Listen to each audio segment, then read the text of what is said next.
Gracias, hola, buenas noches. En primer lugar quiero agradecer a Lum por este espacio y sobre todo a Fiorella Cava, que me ha dado la oportunidad de compartir mesa con ella, con Marisol Fernández, que fue mi profesora de pregrado, y con Marco Pérez, gestor de la reforma trans, que significó un gran avance para la universidad. En mi exposición yo quiero centrarme, bueno, en realidad quiero hacer un breve análisis de las dificultades que tienen las mujeres trans para presentar, por ejemplo,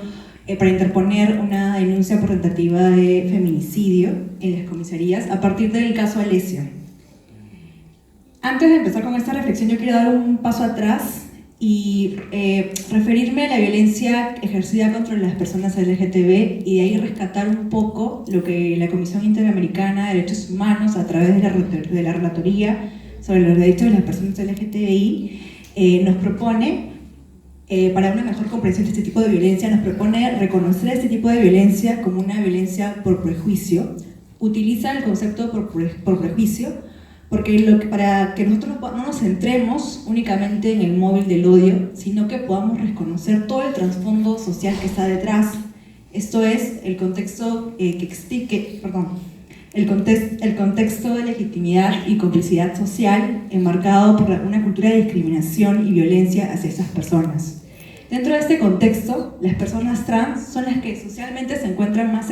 expuestas a la discriminación y la violencia, a diferencia de las personas con orientación sexual diversas. Y aquí traigo a colación una cita de la Corte Constitucional de Colombia en la que señala que en el caso de las personas con orientación sexual diversa, la visibilización social depende de demostraciones concretas y específicas de afecto, así como de la decisión personal de hacer pública su orientación. En el caso de las personas trans, la visibilización del proceso de construcción de identidad es inevitable. Es en este marco que la violencia, por ejemplo, contra las mujeres trans, reviste de una particular gravedad, ya porque en el contexto en que estas personas se desenvuelven, ellas no solamente son juzgadas por su identidad, no solo porque con sus cuerpos transgreden lo que socialmente significa ser mujer desde un concepto biologicista del término, sino que también se desenvuelven en un contexto en el que lo femenino debe jugar ciertos roles para perpetuar la sujeción de lo femenino frente a la dominación de lo masculino. Bueno, ¿y por qué traigo el caso de Alesia Rengifo, que es una mujer trans que fue víctima? Bueno, ella señaló que había sido víctima de acoso y en una oportunidad este agresor la agrede. Ella va a la comisaría a interponer una denuncia por tentativa de feminicidio y ahí los efectivos policiales le dicen que no, porque en su DNI aparecía el sexo masculino. Traigo a colación este caso no solo para resaltar que para resaltar que por parte de la policía existe una renuencia de comprender a las mujeres trans como mujer, y que esta comprensión no solamente parte otra vez desde el criterio biológico, del criterio biologicista de comprender el género y la categoría mujer, sino también porque con estas actitudes lo que hacen es revictimizarlas, porque ellas al momento de interponer estas denuncias son cuestionadas por su identidad y lo que genera es una desprotección frente a su derecho a acceder a la justicia. Ahora, traigo a colación este caso también porque exactamente hace un mes, justamente el 17 de octubre del presente año, salió publicado en el Diario El Peruano un acuerdo plenario. Este acuerdo plenario lo que buscaba es brindar alcance sobre el delito de feminicidio. Ahora, este acuerdo presenta muchos puntos negativos y criticables, pero para efectos del tema voy a traer dos puntos. El primero es cuando señala que, al igual que el homicidio, el bien jurídico protegido en el feminicidio es la vida humana. Y voy a citar textualmente lo que dice. Porque no hay razón para sustentar que la vida del hombre o de la mujer deba tener mayor valor y por ende ser más protegida.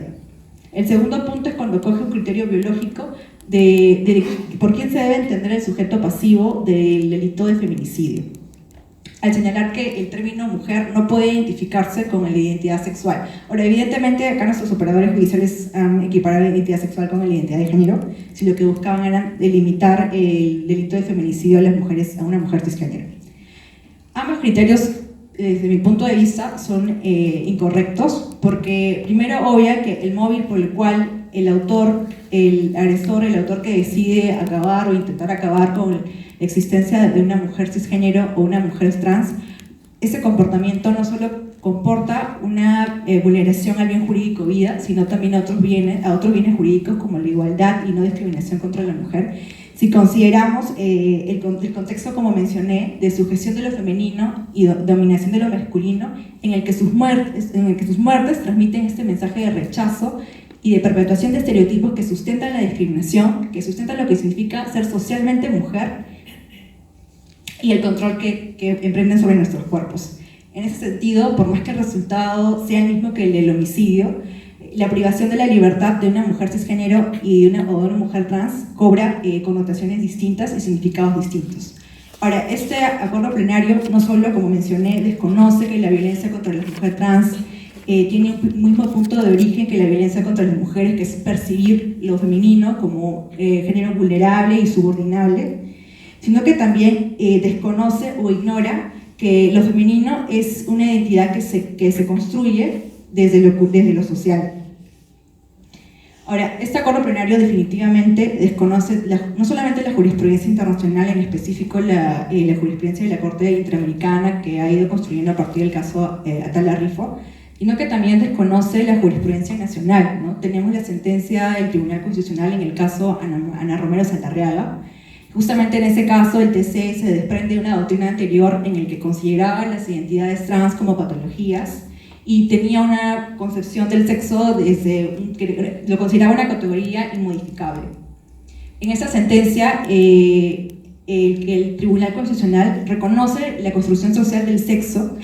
con lo que nos permite construir que la categoría mujer o la categoría hombre no está determinada únicamente por el sexo biológico, por el sexo que nos asignan al nacer. Y con esta breve exposición, lo que quiero decir es que las mujeres, pese a este acuerdo plenario, una mujer trans puede ser sujeto pasivo o víctima de un delito o tentativa del delito de feminicidio. Ok, muchas gracias.